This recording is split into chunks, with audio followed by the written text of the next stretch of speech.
Welcome to our video on how to avoid scams. I am Stacy at First Commonwealth Bank, where it is our mission to improve the financial lives of our neighbors and their businesses. It seems like every day new financial scams pop up, and it can be overwhelming to try and keep ahead of it all. The good news is that a few common sense defense strategies will protect you against most of the scammers out there. In this video, we'll take a look at what those are. One of the most important things you can do to avoid scams is simply to take your time. The vast majority of scams are designed to force you into quick action by making you think you're going to miss out on a great opportunity if you don't act now, or to instill fear in you that you will be in big trouble if you don't react. Simply slow down and ask yourself, does this make sense when confronted with some emergency? Ask, is this too good to be true when told you won a foreign lottery or get a job offer to do very little for a big paycheck, or get any other unexpected opportunity for money with minimal action needed? Even better yet, ask a trusted friend or banker for their advice.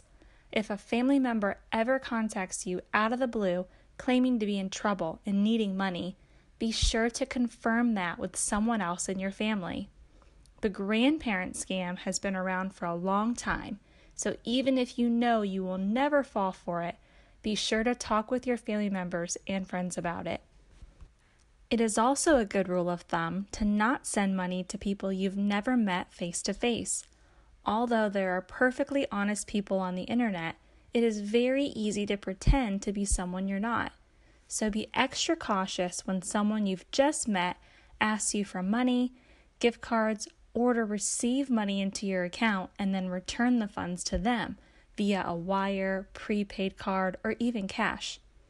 Another red flag is if someone is asking you to send them money for something like a fake vacation, and they are very clear that you should not tell anyone what the money is being used for, including family members, the police, or the bank. The scammers are trying to ensure no one helps you realize that it's a scam. In fact, one of the most common scams we see at the bank is when a scammer sends you a check and asks you to deposit the money into your account. They then ask you to immediately send some or all of the funds back to them. When the check bounces, you are out the money you send back. Another version of this scam plays out if someone pretends to buy an item you advertised and then they send you a check worth more than the agreed upon purchase price. They claim to have made a mistake and ask you to send the extra money back. Don't accept their payment at all, since the check is fraudulent. If you receive an email asking you to confirm confidential information like account numbers and passwords, do not reply to the email and call the bank or business.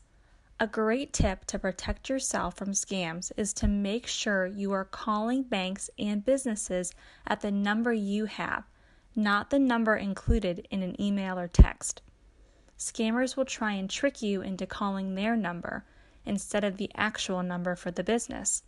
Then they pretend to work at that business and try to frighten or scam you into giving them money or personal information.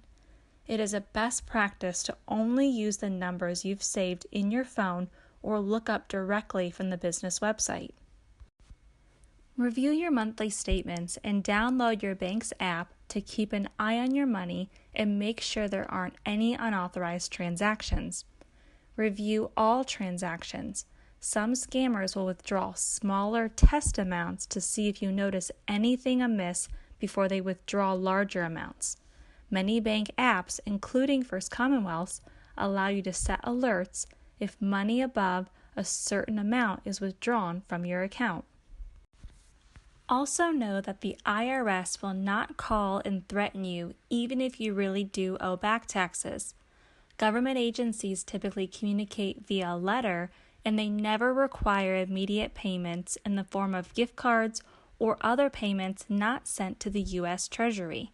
Scammers might also try and impersonate gas or other utility companies and try to scare you into sending them money in the form of gift cards. If someone says you've won a prize or money but expects you to pay fees or taxes up front, it's a scam. If lotteries truly gave huge prizes to people who didn't pay to enter, they wouldn't stay in business. Legitimate lotteries only work if people actually pay to enter them or buy tickets, so do not respond to any text, letter, or phone call claiming you've won. Never provide your banking information to someone claiming you've won a lottery or contest that you didn't enter. They are most likely just looking to get your bank account information. Be sure to watch our video on how to keep your banking information safe for more tips. Remember, the majority of scams can be avoided if you give yourself some time to process what the scammers are telling you, good or bad. And if you get pressured into acting quickly and you wonder after the fact if you've been scammed, contact your bank immediately. Even if you've fallen victim to a scammer, if you immediately report it, it is often easier to resolve the issue than if you wait.